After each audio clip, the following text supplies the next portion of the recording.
Баршаңызға сәлем достар, каналыма қош келдіңіздер. Бүгін сіздерге өте дәмді лимон қосылған пирогтың жасалу жолын ұсынамын.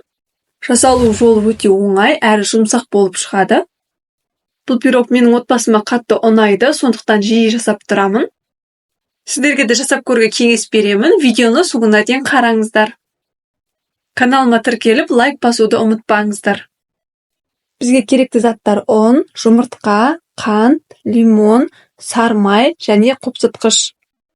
Ең алдымен ыдысқа жұмыртқаны саламыз. Оның үстіне қантты саламыз. Сонан соң жақсылап миксерлейміз. Сұйық массамыз ақ түске енгенше миксерлейтін боламыз.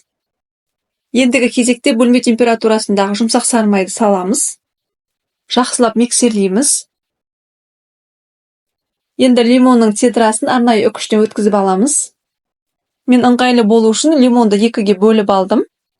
Мінекей барлық цедрасын өткізіп алдым.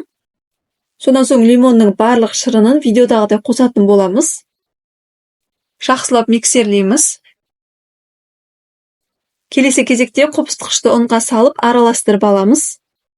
Ұнды міндетті түрде електен өткіземіз. Мен алдын ала електен өткізіп алдым. Сонан соң ұнды аз-аздан сала отырып миксерлейтін боламыз.